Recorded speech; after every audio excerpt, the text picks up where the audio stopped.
should eventually. So you sort of got nose, desired, and current velocity back. Exactly. And as you damage your thrusters, you'll see the effects of that. So this is of course just debugging the yellow. Right. Doesn't match up with the HUD, but damage. Use this.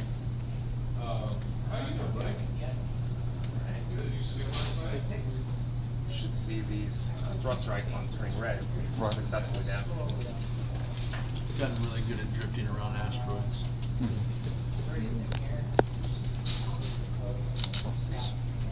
Oh, well, oops. So much damage. Not really much to show on that, but what I could show something I eventually want to make functional.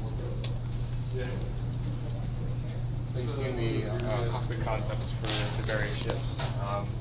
Here's where we're going for Origin and MISC. So the sort of idea is that you'll have everything's holographic. So instead of being on screens, you have holoprojectors which show 3D models, things like that, and you can highlight it, select it, zoom in, or whatever. All of that will be fairly functional. It's nice because it's once we get everything on the dash, everything will be out of your face like it is on the visor. Very origin style. Yes, so it's very sleek. You know, there's more flash to it. It's not as utilitarian. And then some ships will have more hard screen displays, hard switches. And one thing we're thinking of is actually I can actually show you old school style. So that's kind of like the Gladiators, right? That's kind of the style of military base ships that have just screens. Nothing's really holographic connected. So that's kind of the difference you want to. Because this is older suit, right? Yeah. I'm sure all this has been shown on Sam's Facebook, so. Not all. Batgirl Jan. Okay. We also plan to have auxiliary controls. So this will be laid out on the sides of you. So when you look to the side, that's your auxiliary control. So everything that's like you want to adjust in your ship, like if you want to turn on a specific indicator in your HUD, or if you want to adjust. Never gets old again. If you want to adjust properties of your IFCS, so like how much just like torque limit or IFCS response it has, or if you want to toggle on off, you know, just like optional stuff that's not really, that you don't really need to experience the game mechanics, but are optional. It's kind of like your preference, and these will. So if you're a deep sim head, you can fine tune basically. It's very it's very fine tuned because all of these systems are you know. It's certainly the easiest way. Or I have one thing for today. It's alright. Oh yeah. I'm trying to find. Oh yeah, I guess it really doesn't matter if we're gonna have it like. So you can see these in context. The biggest reason to have to So it'll be something like that, maybe. So that's kind of like a test bed we have. Obviously, orange like that. Definitely looks like you guys probably use the F-16 cockpit as a reference. It's a reference. Yeah, from Sims and things like that. We laid it out in sort of like a grid.